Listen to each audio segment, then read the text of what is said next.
I never expected to find a stranger answering my own front door at 3 a.m. My name is Mason, I'm 36, and I've spent the last 12 years building a successful custom woodworking business from nothing. My business flight to Denver had been canceled due to severe weather, and after 3 days of client consultations for a major hotel renovation project, I decided to drive the 6 hours home through the night instead of staying another night in a hotel. I pulled into the circular driveway of the lakefront house I designed and built myself 3 years ago, expecting to slip quietly into bed next to Chloe after being away for what felt like the longest week of my life. The $280,000 property sat on 2 acres of prime lakefront real estate that I'd purchased debt-free with the profits from my growing furniture business. Every board, every beam, every custom detail had been carefully planned and executed by my own hands. Instead of the peaceful homecoming I'd anticipated, I found myself staring at a tall man in his 30s wearing nothing but gray boxers and a genuinely confused expression.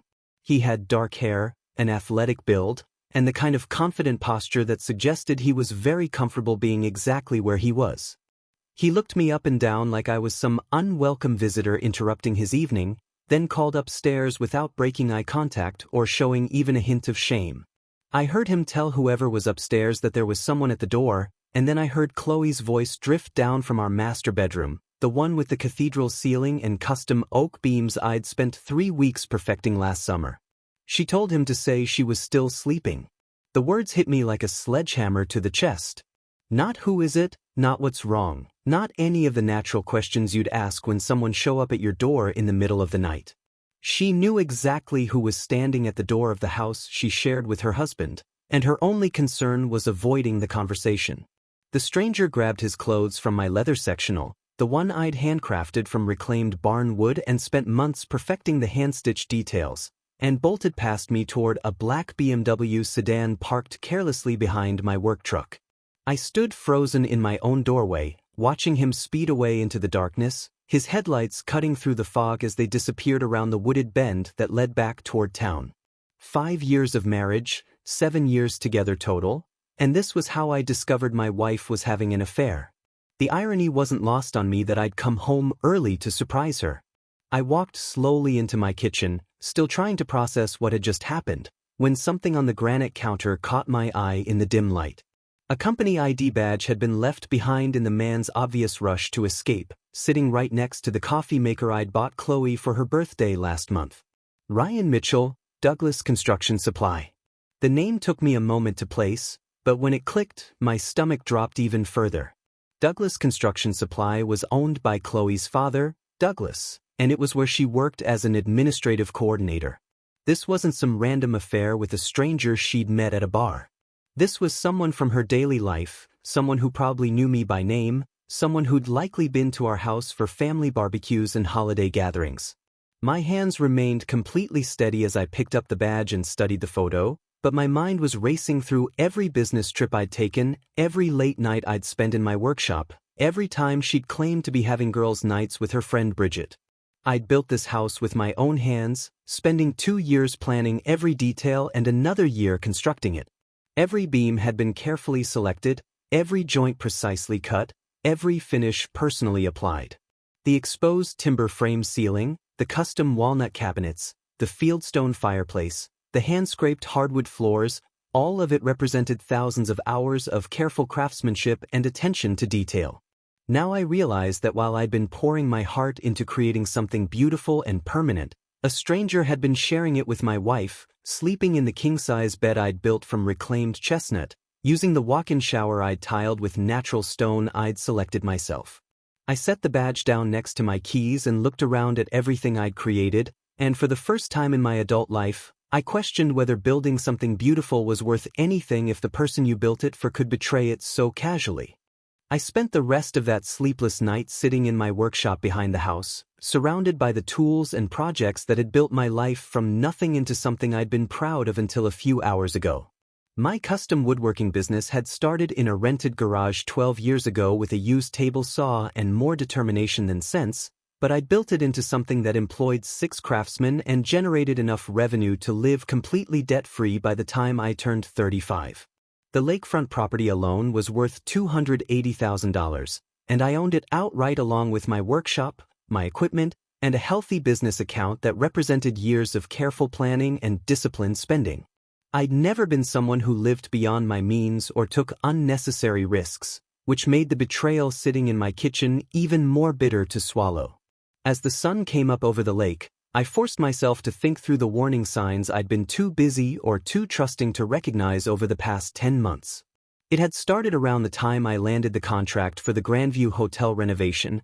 a 6-month project that required me to travel to client sites 3 or 4 days each week for consultations and progress meetings. Chloe had seemed supportive at first, even excited about the additional income it would bring, but somewhere along the way her attitude had shifted in ways I'd attributed to her own career stress. She joined an expensive yoga studio downtown that cost $180 per month, claiming she needed something to help manage her anxiety while I was traveling so much. She'd started going to classes at odd hours, sometimes leaving for early morning sessions before dawn or attending late evening classes that ran past 10 o'clock. When I'd suggested she try the community center classes that cost a fraction of the price, she dismissed the idea as not meeting her needs for personalized attention and advanced instruction. Her phone behavior had changed too, in ways that seemed minor at the time but now felt obviously suspicious. She'd started taking it with her to the bathroom, charging it on her side of the bed instead of the kitchen counter where it had lived for years,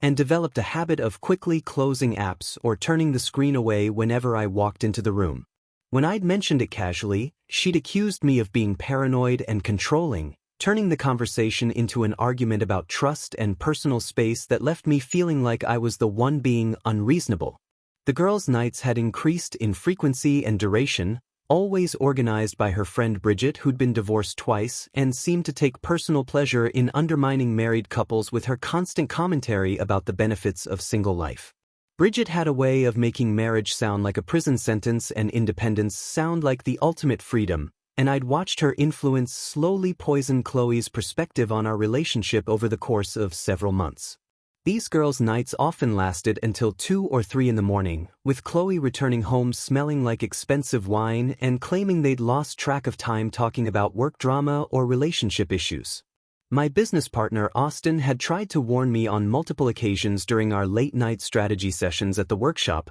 pointing out changes in Chloe's behavior that he'd noticed during the few times she'd stopped by to bring dinner or check on project progress. Austin had been married for 15 years and had a keen eye for relationship dynamics, but I dismissed his concerns as projection from his own marriage troubles or misinterpretation of normal stress responses. He'd mentioned that Chloe seemed distracted and secretive, that she developed a habit of stepping outside to take phone calls even when we were just discussing business matters, and that she'd stopped asking questions about my projects or showing interest in the details of my work the way she had for the first several years of our relationship. Looking back now, I realized that Austin had been trying to prepare me for exactly what I discovered tonight, but I'd been too invested in believing everything was fine to listen to what he was actually telling me. The most obvious sign had been Chloe's sudden interest in her father's company events and her enthusiasm for attending barbecues and holiday parties that she'd previously found boring and complained about having to attend.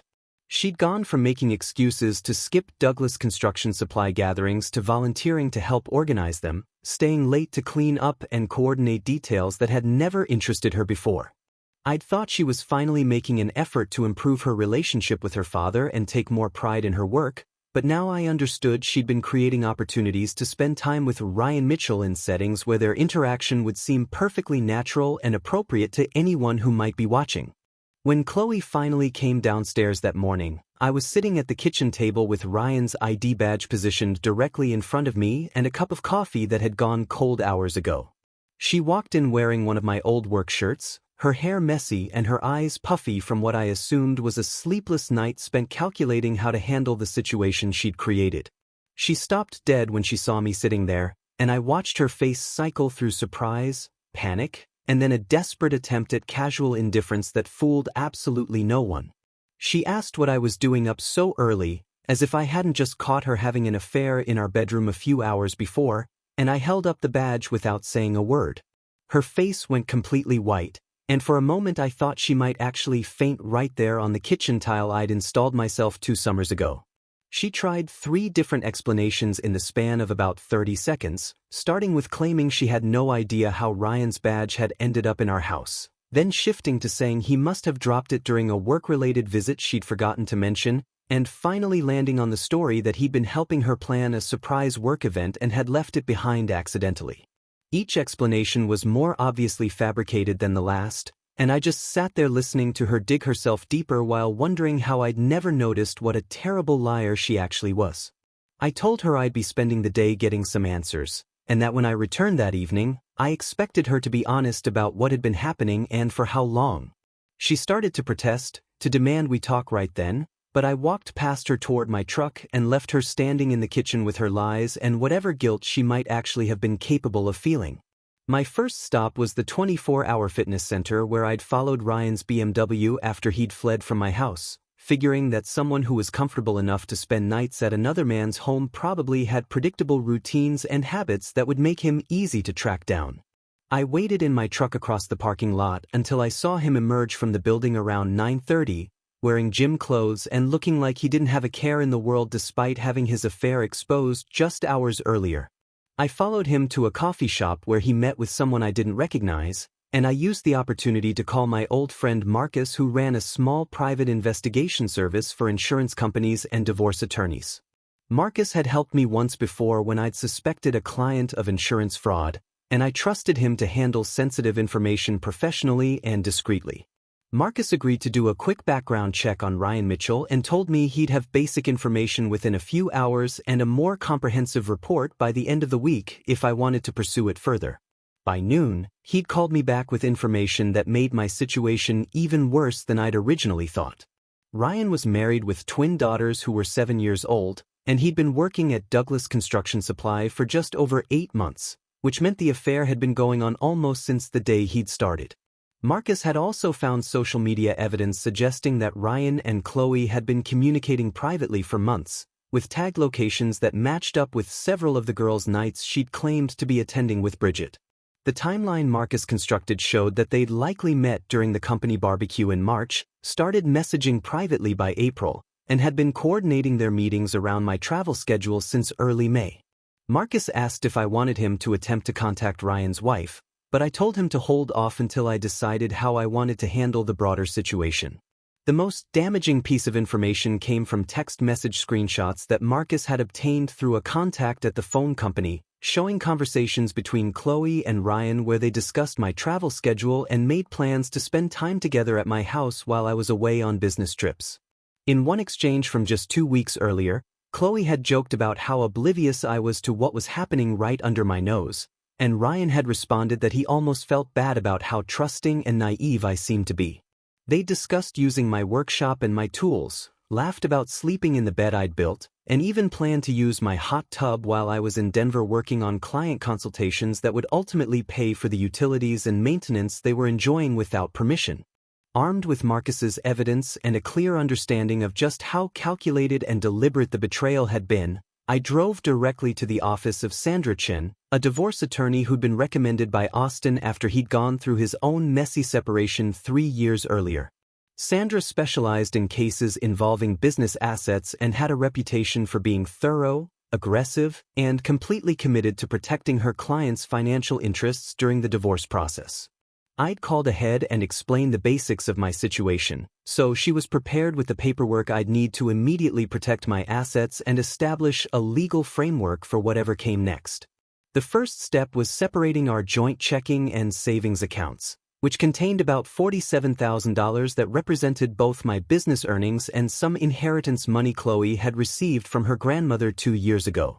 Sandra helped me document which deposits came from my business and which represented Chloe's contributions. Then we moved my portion into a new account that only I could access. The second step was changing all the security codes and passwords for my business accounts, my personal credit cards, and any shared financial services to prevent Chloe from accessing or potentially damaging my credit or business operations out of spite or desperation. Sandra also advised me to document all of my business assets, tools, and equipment with photographs and serial numbers, since Chloe might try to claim that items purchased during our marriage belonged to both of us regardless of who had actually paid for them. The most important discovery came when Sandra reviewed the property deed and business registration documents I'd brought with me. Because I'd purchased the lakefront property and established my business before Chloe and I were married, and because her name appeared on neither the deed nor any of the business paperwork, she had absolutely no legal claim to either my home or my company.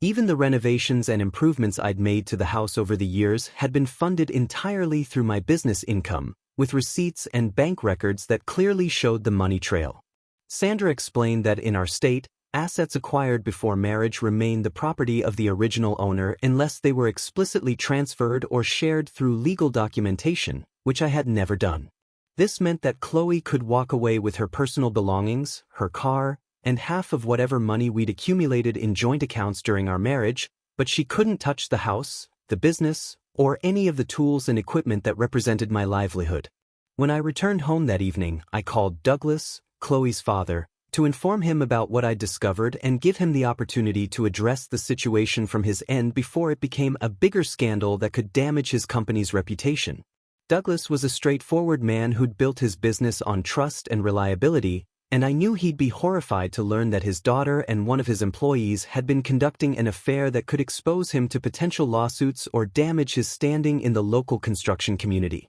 The conversation was brief and painful, with Douglas apologizing repeatedly for what Chloe had done and assuring me that Ryan would be fired immediately and escorted from the premises first thing Monday morning. He also offered to provide character references for me if the divorce proceedings required them, and promised to make it clear to anyone who asked that I had been completely unaware of what was happening and bore no responsibility for the situation. When Chloe came home around 8 o'clock, she found me sitting in the living room with divorce papers, bank statements, and a detailed timeline of her affair spread across the coffee table I'd built from reclaimed shipwood. She immediately started crying and begging me to listen to her explanation, claiming that the affair had been a mistake and that she wanted to work on saving our marriage. I told her that her father had already fired Ryan, that I'd moved my money to separate accounts, and that she had 72 hours to find somewhere else to live. She became hysterical, screaming that I couldn't just throw her out of her own home,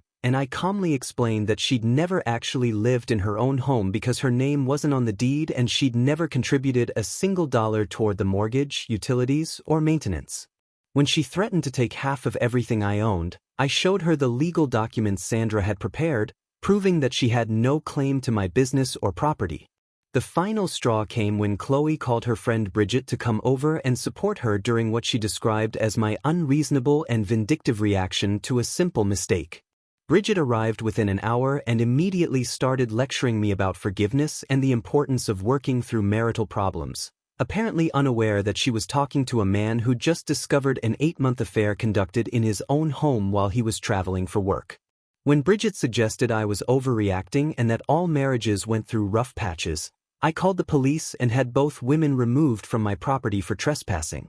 Armed with Marcus's evidence and a clear understanding of just how calculated and deliberate the betrayal had been, I drove directly to the office of Sandra Chen, a divorce attorney who'd been recommended by Austin after he'd gone through his own messy separation 3 years earlier. Sandra specialized in cases involving business assets and had a reputation for being thorough, aggressive, and completely committed to protecting her clients' financial interests during the divorce process.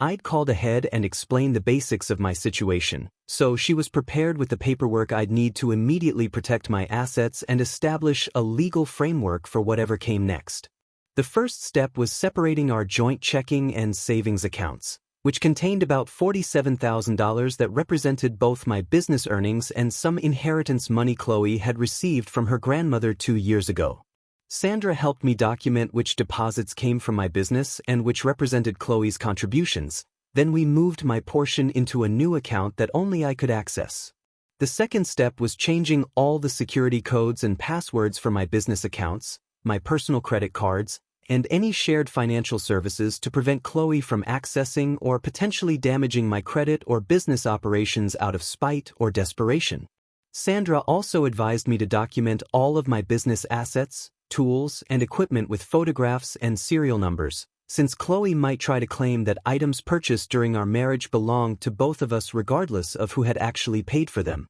The most important discovery came when Sandra reviewed the property deed and business registration documents I'd brought with me. Because I'd purchased the lakefront property and established my business before Chloe and I were married, and because her name appeared on neither the deed nor any of the business paperwork, she had absolutely no legal claim to either my home or my company. Even the renovations and improvements I'd made to the house over the years had been funded entirely through my business income, with receipts and bank records that clearly showed the money trail. Sandra explained that in our state, assets acquired before marriage remain the property of the original owner unless they were explicitly transferred or shared through legal documentation, which I had never done. This meant that Chloe could walk away with her personal belongings, her car, and half of whatever money we'd accumulated in joint accounts during our marriage, but she couldn't touch the house, the business, or any of the tools and equipment that represented my livelihood. When I returned home that evening, I called Douglas, Chloe's father,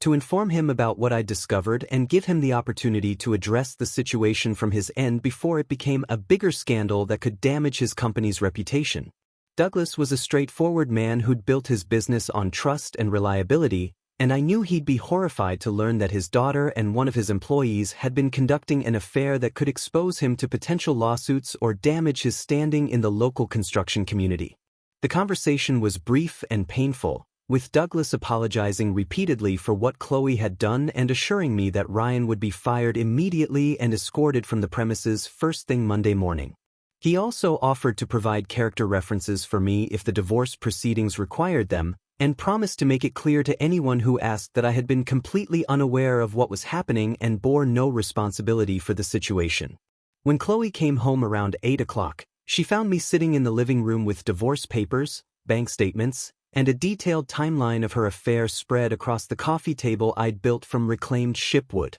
She immediately started crying and begging me to listen to her explanation, claiming that the affair had been a mistake and that she wanted to work on saving our marriage. I told her that her father had already fired Ryan, that I'd moved my money to separate accounts, and that she had 72 hours to find somewhere else to live. She became hysterical, screaming that I couldn't just throw her out of her own home, and I calmly explained that she'd never actually lived in her own home because her name wasn't on the deed and she'd never contributed a single dollar toward the mortgage, utilities, or maintenance. When she threatened to take half of everything I owned, I showed her the legal documents Sandra had prepared, proving that she had no claim to my business or property. The final straw came when Chloe called her friend Bridget to come over and support her during what she described as my unreasonable and vindictive reaction to a simple mistake. Bridget arrived within an hour and immediately started lecturing me about forgiveness and the importance of working through marital problems, apparently unaware that she was talking to a man who just discovered an 8-month affair conducted in his own home while he was traveling for work. When Bridget suggested I was overreacting and that all marriages went through rough patches, I called the police and had both women removed from my property for trespassing.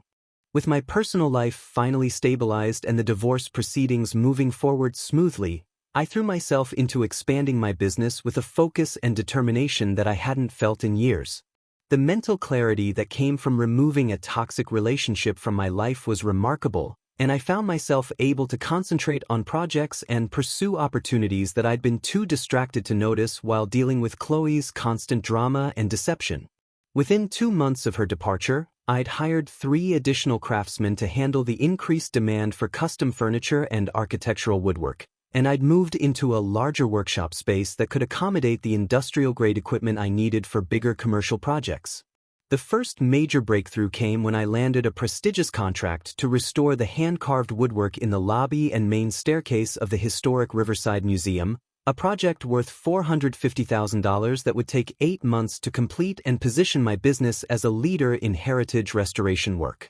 The museum project required techniques and skills that most modern woodworkers had never learned, including traditional joinery methods, period-appropriate finishing techniques, and the ability to match wood that had been cut from trees that no longer existed. It was exactly the kind of challenging, meaningful work that I dreamed of doing when I first started my business, but I'd been too busy managing relationship problems to pursue the connections and credentials necessary to compete for these contracts. Austin noticed the change in my work immediately, commenting that I seemed like a completely different person now that I wasn't constantly stressed about what Chloe might be doing behind my back or worried about paying for her expensive lifestyle choices. I was sleeping better, eating better, and actually enjoying the long hours I spend in my workshop instead of using them as an escape from problems at home. Meanwhile, the consequences of Chloe's choices were becoming increasingly apparent as the scandal continued to ripple through the local construction and business communities. Douglas had been forced to let her go from her administrative position at his company, not just because of the affair itself but because clients and suppliers were starting to ask uncomfortable questions about the professionalism and reliability of his organization. The construction industry in our area was relatively small and tight-knit, and news of an employee conducting an affair with the owner's daughter while both were married to other people had damaged Douglas Construction Supply's reputation in ways that went far beyond family embarrassment. Chloe eventually found work at a local craft store making $11 per hour, a dramatic step down from the $38,000 salary she'd been earning at her father's company, and she was struggling to maintain even the most basic lifestyle on retail wages. She'd been forced to move into a studio apartment in a less desirable part of town, give up her expensive yoga studio membership, and sell most of the designer clothing and accessories she'd accumulated during our marriage to pay for basic expenses like rent and groceries. Ryan's situation was even worse, as his affair had cost him not just his job but his marriage, his relationship with his daughters, and his reputation throughout the construction industry. Jennifer had filed for divorce and been awarded primary custody of their twin daughters, along with substantial alimony payments that left Ryan with barely enough income to cover his own basic living expenses. His professional reputation was so damaged that no reputable construction company in the area would hire him, forcing him to take a sales position at a furniture warehouse where he made commissions selling the kind of mass-produced pieces that I'd spent my career trying to help people avoid. The irony of Ryan selling cheap furniture while I was being paid handsomely to create custom pieces and restore historic woodwork wasn't lost on me, though I took no particular pleasure in his downfall since it had come at such a high cost to Jennifer and his daughters. My business continued to thrive as word spread about the museum project, and other high-profile clients began reaching out about similar restoration work. I'd hired a part-time bookkeeper to handle the financial side of the growing operation, and I'd started networking with architects and interior designers who specialized in historic properties and luxury homes. For the first time since starting my business, I was turning away projects because I was booked solid for the next 18 months, and I was able to be selective about the work I accepted based on artistic merit and personal interest rather than just financial necessity. 6 months after Chloe had moved out of the house I'd built with my own hands, I encountered her at the downtown farmers market on a Saturday morning while I was picking up fresh vegetables and locally made bread for the week ahead. I'd driven into town in my new work truck, a heavy-duty pickup I'd purchased to haul materials for the museum project, and I was feeling genuinely content with the direction my life had taken since removing the chaos and deception that had been poisoning my daily existence for months without my full awareness. She was working at one of the craft vendor booths, selling handmade jewelry and pottery that looked like the kind of amateur artwork you'd find at a high school art fair, and she was wearing clothes that I recognized as items she'd owned since college rather than the expensive designer pieces she'd accumulated during our marriage. When she spotted me browsing the produce stands, she abandoned her booth and approached me with the kind of determined expression that suggested she'd been rehearsing this conversation for weeks or months, probably hoping for an opportunity to deliver whatever speech she'd prepared about redemption and second chances. She told me that she'd been thinking about us constantly and that she'd learned important lessons about herself and her priorities during the difficult months since our divorce had been finalized. She claimed that losing everything had forced her to confront her own selfishness and shallow values, and that she'd been attending therapy sessions and working on becoming the kind of person who could appreciate what we'd had together instead of always looking for something better or more exciting. She said that the affair with Ryan had been the biggest mistake of her life, a moment of weakness and poor judgment that had cost her the only relationship that had ever really mattered to her, and she wanted me to know that she understood now how much damage she'd caused and how unfairly she'd treated someone who'd only ever tried to love and support her. The speech was well-rehearsed and probably sincere in its own way, but it was also entirely beside the point because it was focused on what she'd lost rather than what she'd actually done to me.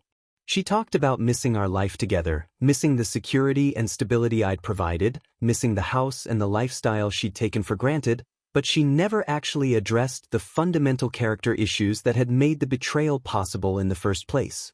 I listened politely to everything she had to say, and when she finished with what was obviously meant to be an invitation for me to consider reconciliation, I told her that I was genuinely glad to hear she was working on herself and that I hoped she found happiness and fulfillment in whatever direction her life took her. I explained that what we'd had was gone not because I was unforgiving or bitter, but because trust was like a piece of custom woodwork that took years to build and could be destroyed in a single moment of carelessness, and once it was broken, no amount of glue or repair work could restore its original strength and beauty. I told her about Jennifer, who'd become an important part of my life over the past several months as we'd bonded over our shared experience of betrayal and our mutual commitment to building something honest and genuine from the wreckage of our previous relationships. Jennifer and I had started as friends who understood each other's pain and had developed into partners who shared similar values about loyalty, commitment, and the importance of treating people with basic respect and consideration.